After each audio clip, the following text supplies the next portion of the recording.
dito sa aking pinagtatrabahuang paaralan ay may mga nangyayaring hindi kayang ipaliwanag ng nakararami. May mga tunog na naririnig na wala namang pinanggagalingan, mga tawanan sa gabi na walang mangangas alamin kung kanino nagmumula, at mga pagtangis na naghahanap ng hustisya. Ito nga ba ay misteryo na bunga ng mga di matahimik na kaluluwa o pinaglalaroan lamang tayo ng ating isip? Halika at alamin natin kung ano ang pagkakakilanlan ng mga nagmumulto at kung ano ang kanilang pakay. Kung ikaw ang nandirito, matitiis mo ba ang mga pagpaparamdam? Kung inaakala mo na puro laro at di nananakit ang mga ligaw na kaluluwa ay doon ka nagkakamali. Si Anthony ay may masakit na alaala patungkol dito. Isang araw, habang siya ay naglalaro ay may kakaiba siyang napansin. Sa di kalayuan, kung saan naroroon ang isang di na ginagamit na palikuran ng paaralan ay may nakita siyang nakaputing mga batang babae. Silang lahat ay nakatingin sa kanya habang nagtatawanan, para bang gustong gusto nilang makipaglaro sa kanya. Makalipas ang ilang minuto, habang siya ay sumasayaw, ay di niya namalayan na gumagalaw na mag-isa ang kanyang kamay, para bang may humahawak dito at pilit itong iniikot. Di nagtagal ay may malakas na pwersa ang tumulak sa kanya mula sa likuran. Ngunit wala namang tao ang malapit sa kanya ng mga sandaling iyon. Natumba siya at naidiin niya ang kanyang kanang kamay sa lupa. Sa sobrang lakas ay nabalian siya ng kamay at lumabas ang kanyang buto sa siko. Hindi na nagawang makabangon ni Anthony sapagkat namimilipit na siya sa sakit. Agad na ipinaalam ng guro niya sa kanyang mga magulang kung ano ang nangyari. Agad siyang dinala sa ospital kung saan siya ginamot. Noong sunod na araw ay dinala siya sa isang albularyo. Ayon dito ay nainggit sa kanya ang mga nakatira doon noong makita siya na sobrang saya habang naglalaro. Naibalik pa sa dati ang kanyang kanang kamay, pero ang nakakakilabot na pangyayari ay hindi na maghihilom. Si Teacher Glenn ay isang guro na pinaabutan ng mga hinaing. May mga bulungan siyang naririnig kahit mag-isa na lamang siya sa silid-aralan. Naglalabas ng papel ang kanyang printer kahit di naman niya ito pinipindot. At napapanaginipan niya minsan ng isang batang babaeng nakaputi na malakas ang pag-iyak. Dahil dito, di na tumatambay sa tanghali sa kanyang silid-aralan si Teacher Glenn at di na rin siya nagpapaabot ng gabi na karaniwan niyang ginagawa.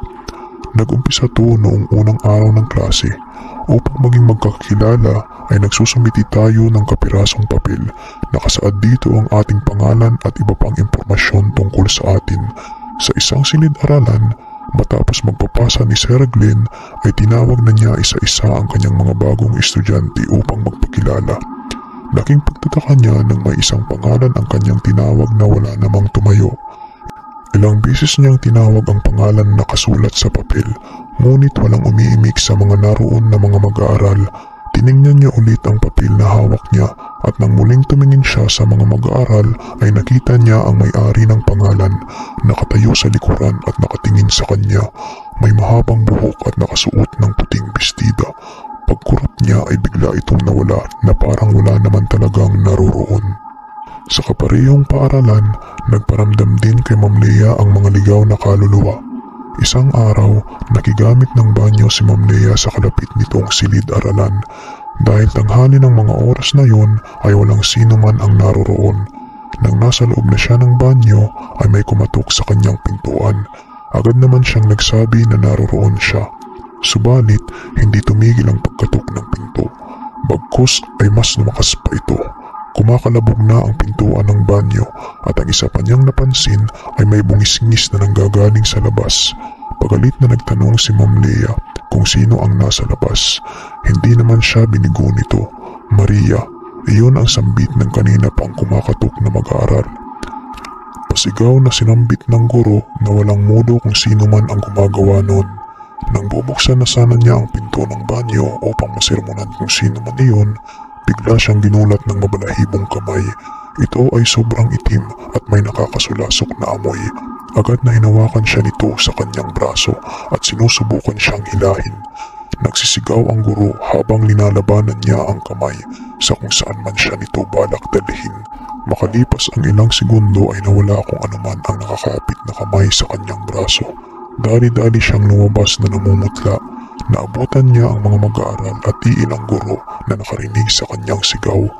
Nagtanong siya sa gurong nasa labas kung may nakita itong kung sino man na dumaan papalabas. Subalit, wala naman daw itong napansin. Sunod niyang itinanong kung mayroon silang mag-aaral na Maria ang pangalan at dito na tuluyang nanlumo si Ma'am Lea nang sinabi ng kanyang kausap na wala. Dahil nga di kalakihan ng paaralan at magkakilala ang mga tao dito ay tiyak ng kanyang pinagtanungan na walang Maria ang nag-aaral dito. Ilang linggong tulala si Ma'am Lea dahil dito. Kung siya ang tatanungin ay ayaw na niyang maulit ang ganoong pangyayari. Ayon naman kay Lino, ang kanyang ate na si Trina ay sinubukang kaibiganin ni Maria. Isang tanghali, inutusan ni Ma'am Myrna ang kanyang mag-aaral na si Trina upang kumuha ng libro sa silid-aklatan. Nang pupunta na siya doon, buong akala niya ay sumusunod sa kanyang likuran ang kanyang kaibigan. Nasulyapan kasi niya ito nang minsang lumingon siya. Sa isip-isip niya ay nagbihis ang kanyang kaibigan sapagkat ito ay nakaputi na taliwas naman sa suot nito noong umagang klase. Di na niya ito pinansin sapagkat silang magkaibigan ay may alitan ng araw na yon. Sinunod na lang niya ang kanyang guro at kumuha ng libro sa silid-aklatan. Nang pabalik na siya sa silid-aralan, napansin nito na wala na ang kanyang kaibigan. Sa kanyang pagbabalik ay tinanong niya ang kanyang guro kung bakit wala pa ang kanyang kaibigan. Gayong nauna naman itong bumalik. Kinalabutan siya sa kanyang narinig sapagkat ang binanggit niyang pangalan ay hindi nakapasok sa paaralan ng tanghali na yon. Iilan lang ang mga ito sa mga kababalaghan na nangyari sa loob ng paaralan. Ang iba ay ayaw ikwento ng nakaranas nito sa takot na baka nasa tabi lang nila ang espiritu at pinagmamatyagan ang kanilang mga kilos. Nangangamba sila na baka pag may pagkwentuhan sila ay magalit ang mga ito at dalawin ulit sila.